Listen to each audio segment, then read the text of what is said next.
শুরু হয়েছে তখন থেকে আমি এই উদ্বোধনীতে আসি। আলহামদুলিল্লাহ যখন আসছি তখন সবগুলি চুল কাঁচা ছিল, এখন সবগুলি চুল পেকে গেছে।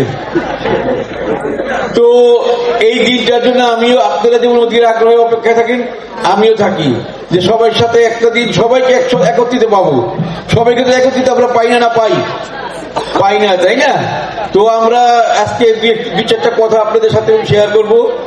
গত বছর 2025 সালের আমাদের ব্যবসা খুব ভালো যায় নাই, অর্থাৎ আমরা যে টার্গেট করেছিলাম তার 60% আমরা অ্যাচিভ করতে পারছি।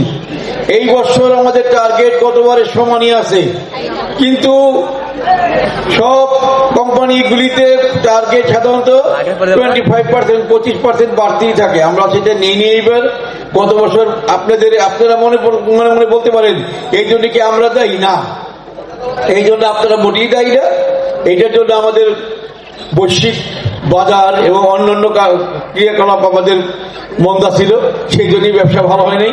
এই বছর আমরা যেন ওই টার্গেটটা ফিল আপ করতে পারি, টার্গেটটা যেন আমরা অ্যাচিভ করতে পারি, সেই জন্য আপনাদের সহযোগিতা কামনা করতেছি আমি। অর্থাৎ আপনাদের খুব সহযোগিতা লাগবে। আপনারা এই টার্গেট ফিল আপ করার জন্য, অর্থাৎ এই লক্ষ্যমাত্রা যেটা দেওয়া হয়েছে সেটা যেন এইবার আমরা অন্তত অ্যাচিভ করতে পারি, সেটার জন্য আমাদের প্রচেষ্টা থাকবে ইনশাল্লাহ। থাকবে না নাকি না?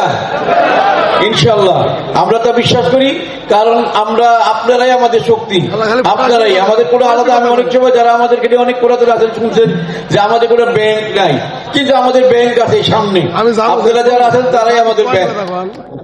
কাজেই আপনারা নিয়মিত সুন্দরভাবে কাজ করেন এবং সেই পণ্য এক্সপোর্ট হয়, তারপরে আমাদের টাকা আসে এবং আপনারাও টাকা পান। সবগুলি টাকা আমরা দায় পরিশোধ করি।